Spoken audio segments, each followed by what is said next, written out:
Fique de olho, por Eduardo Rocha. O tracoma é a causa infecciosa mais frequente associada à cegueira, professor? O tracoma é uma doença infecciosa conjuntiva conhecida há milhares de anos, realmente mais frequente, ou seja, endêmica, em algumas regiões mais quentes do planeta.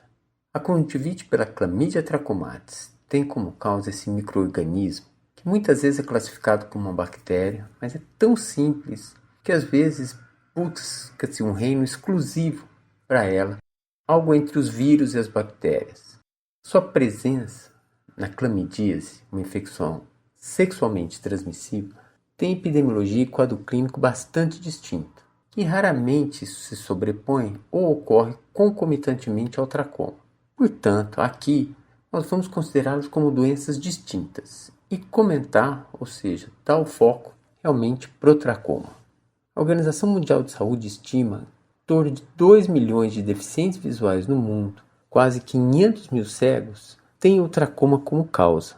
E se os casos agudos nos dias de hoje são raros aqui nos grandes centros que mais conhecemos, a doença continua presente e limitada em algumas regiões. Tracoma chegou a ser uma grande preocupação de saúde pública com as imigrações europeias no final do século XIX e início do século XX, tendo inclusive postos de triagem e gente impedida de entrar no Brasil, nesses portos por onde chegavam os imigrantes, por terem manifestações que se assemelhavam ou confirmavam o tracoma, segundo os registros históricos. Assim, tracoma é uma causa endêmica de cegueira, mais frequente de todas as causas de cegueira causadas por uma infecção.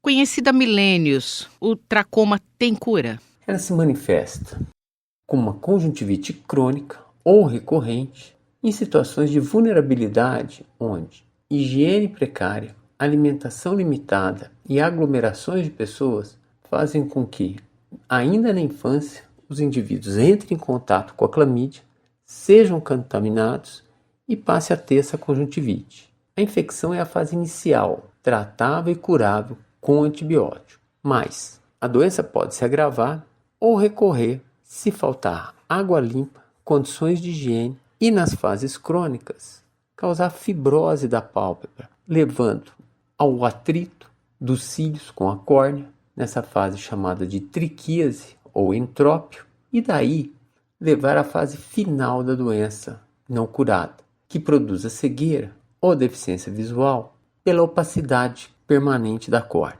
Nessa fase, as limitações da vida e do trabalho se impõem para esses indivíduos e pode ocorrer numa fase muito precoce da vida nessas regiões.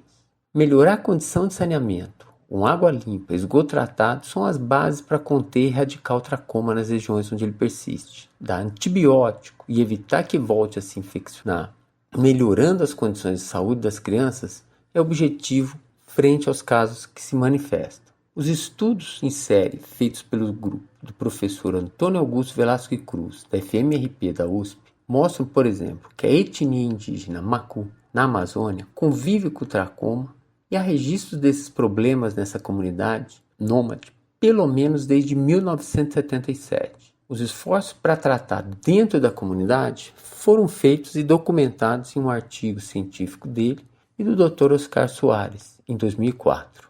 Essas ações se assemelham à estratégia preconizada pela Organização Mundial de Saúde, chamada SAFE, onde o S é de cirurgia, para reverter a triquíase, o A de antibiótico, o F de limpeza facial e o E de melhorar as condições do ambiente, environment, para impedir a transmissão da doença. Com essas medidas aparentemente simples, resumidas nesse acrônimo SAFE, do seguro em inglês, espera-se reduzir a cegueira causada pelo tracoma, superando as barreiras sociais, econômicas e culturais entre o tratamento e as populações acometidas. Sabemos que isso não é fácil para nenhuma doença, mas aqui fica então o registro dessas informações e dessas iniciativas. Muito obrigado. Eu, Simone Lemos, ouvi o professor Eduardo Rocha.